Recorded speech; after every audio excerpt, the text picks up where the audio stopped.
오늘은 로마서 8장 1절에서 17절 말씀으로 생명과 성령의 법이라고 하는 제목으로 말씀을 전가하겠습니다. 율법은 정죄하는 기능과 역할이 있다라고 말씀드렸죠. 그리스도인은 율법에 대하여 죽었고 자유한 자라고 했습니다. 하지만 그리스도인은 율법으로부터 자유한 존재이지만 여전히 죄의 본성이라고 하는 인간의 보편적 연약성을 가지고 있습니다. 그래서 내가 원하는 선을 행하지 않고 원하지 않는 악을 행한다라고 했습니다. 내 속사람은 하나님의 법을 즐거워하지만 내 속에 다른 한 법이 있어서 죄의 법을 따라 살려고 하는 성향과 경향이 있는 것입니다. 그리스도인의 인격 안에 내재된 이러한 두 현상을 로마서 본문은 법이라고 하는 표현을 써서 그것들이 항구적으로 일정 규모와 모양을 지니면서 존재하는 성격을 가진다고 했습니다. 이런 상황에서 그리스도인의 정체성을 일컬어서 바울은 탄식을 했습니다. 오라, 나는 곤고한 사람이로다 라는 이 탄식 안에 그러한 인격이 잘 반영되어 있는 것이죠. 그리고 이 사망의 몸에서 누가 나를 건져내랴는 질문에 대한 답은 무엇이었습니까? 우리 주 예수 그리스도로 말미암아, 우리 주 예수 그리스도로 말미암아 가능하다는 것입니다. 그래서 하나님께 감사하리로다 라고 하는 이유가 바로 거기에 있는 것이죠. 예수님께서 이 사망의 몸에서 나를 건져 주실 수 있다는 것입니다. 즉 나는 그리스도 안에 죄에 대해서 죽은 자요, 그리스도 안에서 그의 죽으심과 합하여서 세례를 받은 자라고 로마서 6장 3절 4절에서 이미 설명드렸습니다. 예수님 때문에 일어난 결과를 이제 오늘 본문 로마서 8장 1절에서 말씀하고 있습니다. 로마서 8장 1절이 예수님 때문에 일어난 결과가 무엇이라고 말씀합니까? 그러므로 이제 그리스도 예수 안에 있는 자에게는 결코 정죄함이 없나니 라고 말씀합니다. There is therefore now no condemnation for those who are in Christ Jesus.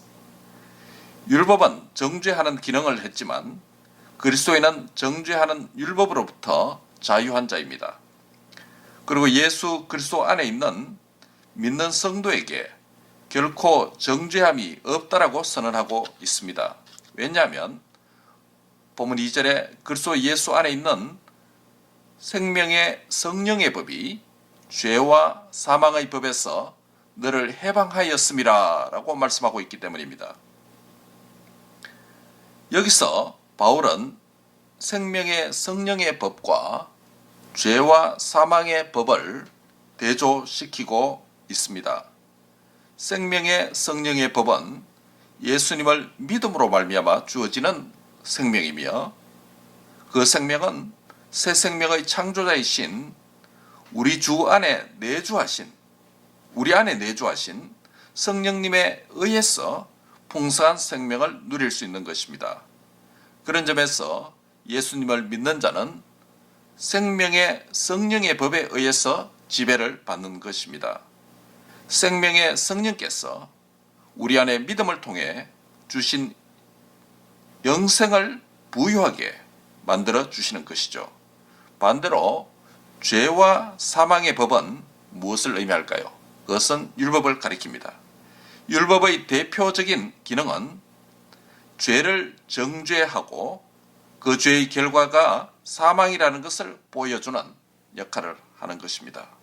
이런 점에서 율법은 죄와 사망의 법인 것이죠. 이 말은 율법 자체가 죄와 사망이라는 의미는 아니죠. 원래 율법은 하나님께서 그의 백성된 자들에게 거룩하신 하나님을 담도록 순종하면서 살도록, 그래서 생명을 누리도록 주신 법입니다. 그래서 원래는 이 율법이 생명과 관련된 법이었다고 할 수 있습니다. 그 법을 잘 지키고 순종만 하면 생명의 법이 되는 것이죠. 하지만 인생이 율법을 지킬 수 없기에 그 율법을 지키지 못하고 범법한 행위에 대하여 죄로 판단하는, 죄를 정하는 정죄의 기능을 하게 되는 것입니다. 그리고 그 결과는, 죄의 결과로 사망을 확증해주는 역할을 율법이 하는 것이죠. 그래서 율법을 죄와 사망의 법이라고 부르는 것입니다. 그러나 예수 그리스도 안에 있는 생명의 성령의 법이 죄와 사망의 법에서 너를 해방하였다라고 말씀하고 있습니다. 그런데 본문 3절 4절에서 율법은 죄와 사망에 빠진 인생에게 할 수 없는 것이 있습니다. 그것이 무엇일까요? 지금까지 율법은 정죄와 판단의 기능을 했습니다. 인간 행위에 대하여 죄를 정하는 정죄의 기능을 했으며 그 죄인에게는 사망을 선언했습니다. 그래서 율법을 죄와 사망의 법이라고 했죠. 여기까지는 율법의 정죄와 사망 선고의 역할을 했는 것이지 그 이상은 어떻게 할 수가 없는 것입니다. 죄인으로 정죄를 받아 그 죄악의 결과로 사망한 자에게 어떤 생명의 소망을 율법이 줄 수 없는 것입니다. 이것이 율법의 한계입니다. 율법이 생명을 줄 수 없는 것처럼 우리 자신도 연약해서 우리 안에 죄를 짓고 싶은 죄의 법과 하나님의 법을 즐거워하고 의를 행하고 싶은 마음의 법이 서로 싸우는 상태라고 7장 22절 23절에서 말씀했죠. 이런 상태를 바울은 뭐라고 불렀습니까? 공고한 사람 또는 사망의 몸이라고 불렀던 것이죠. 이런 상태에서 건져낼 자가 누구라고 했습니까? 율법입니까? 아닙니다. 그럼 무엇이 이러한 상태에서 우리를 건져낼 수가 있는 것입니까? 로마서 7장 25절에 말씀한 대로 우리 주 예수 그리스도로 말미암아 가능하다고 한 것입니다. 우리 주 예수 그리스도로 말미암아 가능하다는 것은 어떤 것을 의미할까요? 그것은 바로 생명의 성령의 법으로만 가능합니다. 이 생명과 성령의 법은 어디서 어디서 얻을 수가 있는 것입니까? 그리스도 예수 안에서라고 2절에 말씀합니다. 그 첫 단계가 바로 예수님의 성육신의 방법입니다. 그래서 본문 3절에 보면 하나님의 아들 예수님을 죄의 몸인 육신의 모양으로 하나님께서 보내셨다라고 말씀하는 것입니다. 하나님의 아들 예수님을 죄인의 몸인 육신의 모양으로 이 땅에 보내신 것은 그 육신의 죄를 정하기 위한 것이다 라고 말씀합니다. 예수님의 육신에 죄를 정하였다는 말은 육신을 가진 모든 인간의 죄를 예수님 자신의 육신에 친히 담당하셨다는 것입니다. 육신으로 죄를 담당하셨다는 것은 곧 죄인의 몸으로 죄인이 죽는다라고 하는 그 율법의 요구를 예수님의 몸을 입고 오셔서 충족하셨다는 의미입니다. 이것이 하나님의 아들이 육신을 가지시고 육신의 모양으로 오신 성육신의 이유인 것입니다. 그 성육신의 결과가 어떻게 되었을까요? 우리로 하여금 더 이상 육신의 요구를 따르지 않고 그 영, 곧 성령님을 따라 행하도록 하기 위함입니다. 성령님을 따라 행하는 삶은 어떤 것을 충족시켜 줍니까? 본문 4절 하반절에 우리에게 율법의 요구가 이루어지게 하려는 것이다. 율법의 요구가 이루어지게 하려는 것이다 라고 말씀합니다. 이것이 무슨 뜻일까요?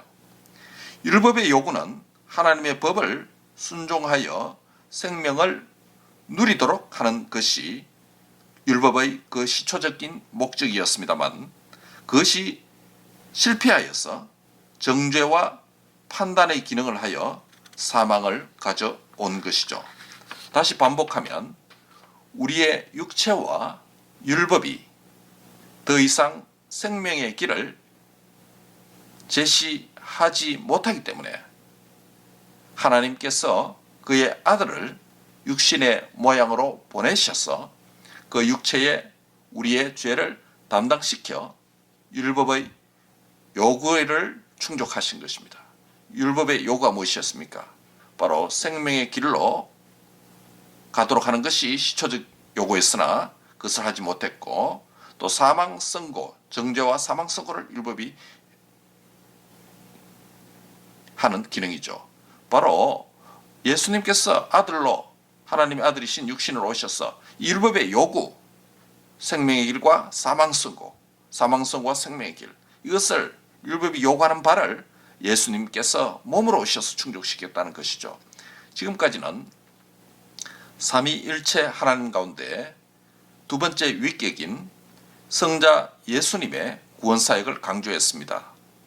즉 예수 그리스도, 성자 예수님의 율법의 요구인 사망을 자기 몸에 덮어 쓰시고 율법의 신이 다 순종하심으로 사망이 더 이상 왕노릇하지 못하고 생명의 주로 그분께서 다시 사신 것이죠. 그런데 이어지는 구원사역은 삼위일체 하나님의 세 번째 위격이신 성령님의 구원사역을 강조하고 있습니다. 무엇입니까? 본문 4절에 보면 그 영을 따라, 성령을 따라 행하도록 하는 사역입니다. 성자 예수께서 성천하시고 약속의 영이신 성령님을 아버지로부터 받아서 우리에게 보내주셨죠. 그게 성령 강림 사건이죠. 그 성령님께서 믿는 우리 안에 들어와 사시고 계십니다. 우리는 성령님의 도움으로 이전에 공고한 사람이었고, 이 사망의 몸이라고 하는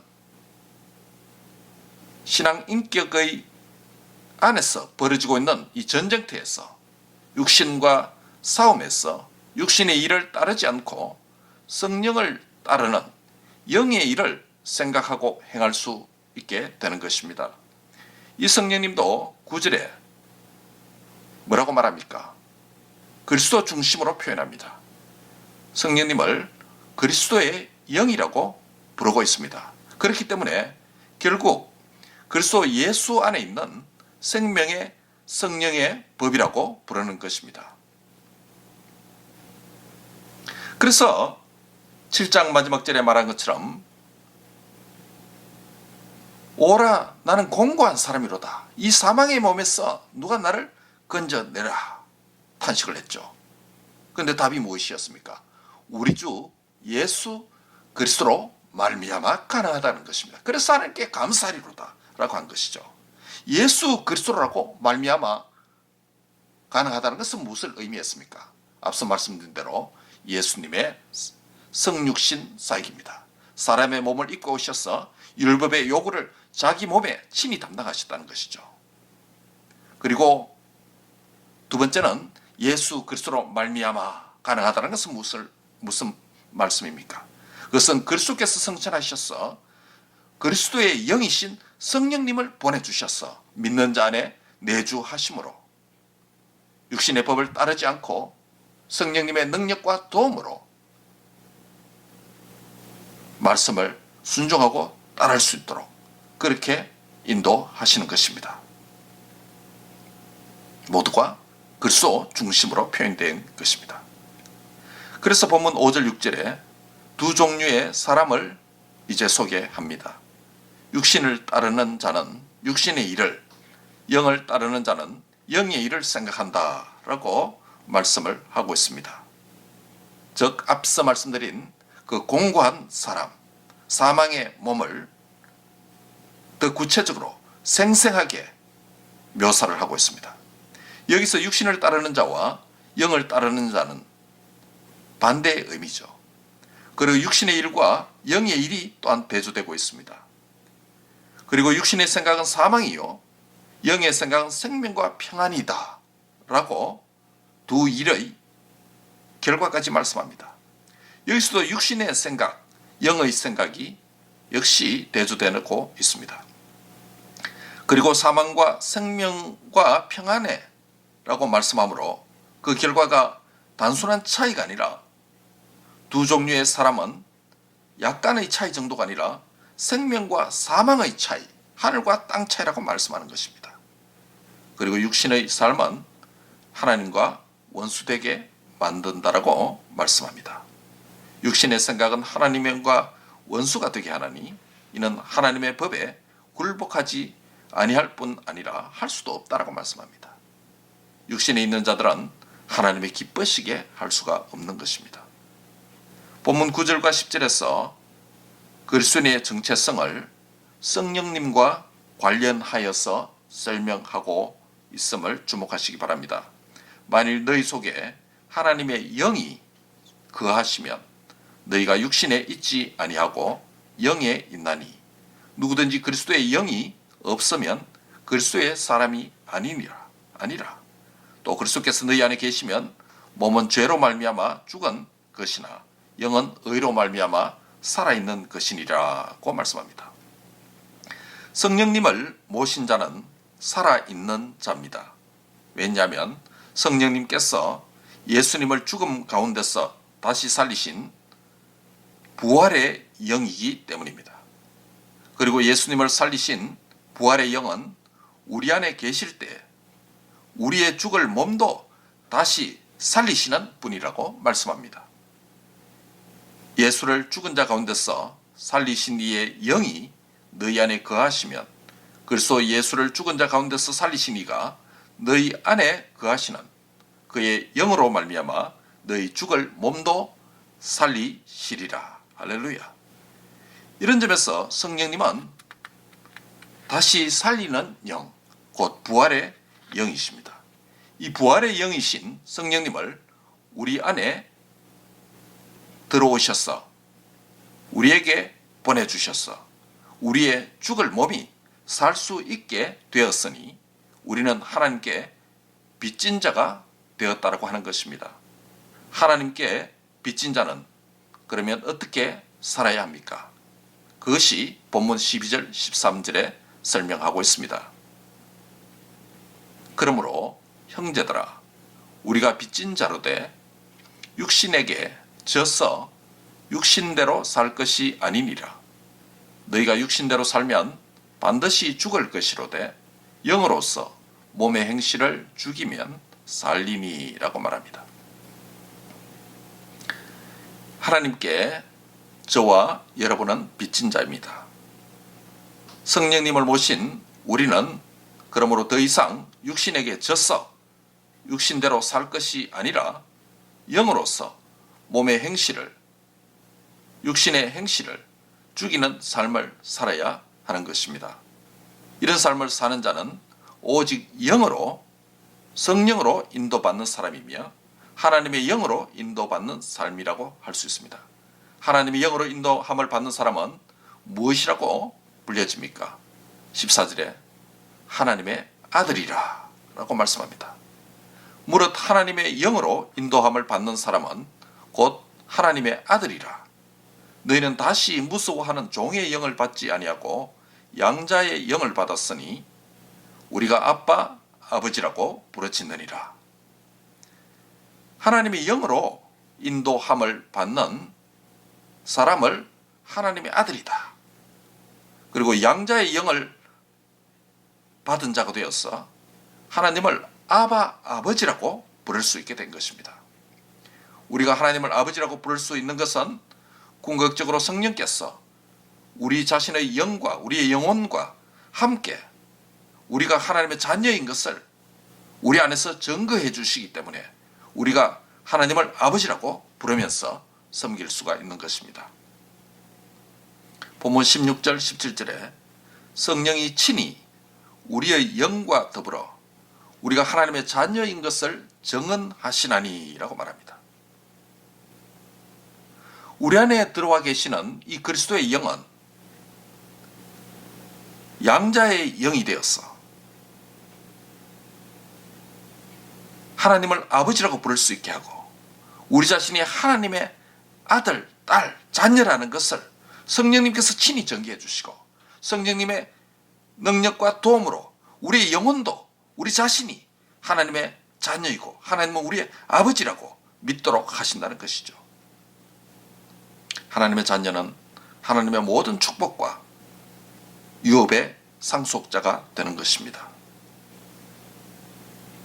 이 땅에 부와 명예를 가진 자의 상속자가 되는 것도 대단한 것입니다. 그러나 천지를 지으시고 만물의 주인 되신 하나님의 그 모든 축복과 유업에 대하여 상속자가 된다는 것, 보통의 일이겠습니까? 이 상속은 그리스도와 떨어질 수 없으며 그리스도와 하나 된 연합 가운데서 이 유업을 받습니다. 그리스도께서 고난과 영광을 받으셨기에 우리도 그리스도와 함께 고난과 영광을 받는 자가 되었습니다. 장차 우리가 하나님의 자녀로서 하나님 앞에 설 때에 모든 하늘의 상급과 유업을 받게 될 것입니다. 그러나 지상 삶은 고난이, 시련이, 어려움이 늘 있습니다. 그러나 그리스도 때문에, 복음 때문에, 교회 때문에, 주를 섬기는 것 때문에 고난을 받는다면 여러분은 즐거워하고 기뻐하고 감사하시기 바랍니다. 장차 나타날 영광과 좋게 비교할 수 없는 것입니다. 말씀을 맺습니다. 그리스도인은 성령을 받은 자입니다. 오늘 본문에서 성령을 다양하게 부르고 있습니다. 하나님의 영이다. 그리스도의 영이다. 예수님을 죽은 자 가운데서 살리신 이의 영이다. 그리고 양자의 영이라고 부르고 있습니다. 이러한 성령님을 모신 자는 육신을 따르는 육신의 죄악을 도모하는 자가 아니라 영을 따르는 영의 일을 도모해야 할 사람입니다. 이와 같이 우리에게 성령을 주셨으니 우리는 빚진 자입니다. 하나님께 빚진 자로서 어떻게 살아야 합니까? 육신에게 져서 육신대로 살 것이 아닙니다. 영으로서 우리의 몸의 행실을 죽이고 승리하고 하나님의 뜻대로 살아야 합니다. 이미 우리는 믿음으로 그리스도인이 되었지만 우리 안에서 두 개의 법이 공존하며 서로 싸웁니다. 이 같은 상태가 항구적이고 계속적인 것이기 때문에 법이라고 하는 표현을 사용했습니다. 원하는 바 선을 행하지 않고 원하지 않는 악을 행하는 우리의 죄성과 인간 보편의 연약성을 가지고 있습니다. 내 속사람은 하나님의 법을 즐거워합니다. 그렇지만 내 지체 안에 죄의 법이 나를 사로잡는 것 같습니다. 이러한 싸움에서 어떻게 우리가 승리할 수 있습니까? 예수 그리스도로 말미암아 가능한 것입니다. 예수 그리스도로 말미암아 가능하다는 것은 무엇을 의미했습니까? 첫째로 예수님께서 성육신으로 오셔서 사람의 몸을 입고 오셔서 우리의 모든 죄짐을 친히 담당하심으로 율법의 요구를 자신의 몸으로 충족시켜 주신 구원 사역을 이루신 것입니다. 그리고 둘째로 예수 그리스도로 말미암아 가능하다는 것은 무슨 뜻입니까? 성령님께서 우리 안에 들어오셔서 성령님의 능력과 그 도움으로 저와 여러분이 육신의 소욕대로 사는 육신의 사람이 더 이상 아니라 영의 소욕대로 사는 영의 사람이 될 수 있다라고 말씀하는 것입니다. 여기서 영의 사람은 성령으로 충만하여 성령님으로 충만할 때에 그 성령님께 순종하고 성령님의 인도를 받는 것입니다. 그래서 성령님께서 우리의 영과 더불어 우리가 하나님의 뜻대로 사는 하나님의 자녀인 것을 증언해 주시는 것입니다. 우리 자신이 성령님으로 충만하게 되시기를 바랍니다. 성령 충만하여서 영의 인도함을 받아서 우리 삶을 통해서 하나님의 뜻과 하나님의 법을 순종하는 하나님의 자녀인 것을 증거하는 삶이 되시길 바랍니다. 삶을 통해서 하나님의 자녀됨을 증거해야 되는 것입니다. 오늘도 성령의 도움과 능력으로 영으로서 우리의 몸의 행실을 죽이고 승리하는 삶이 되시기를 주의 이름으로 축복합니다.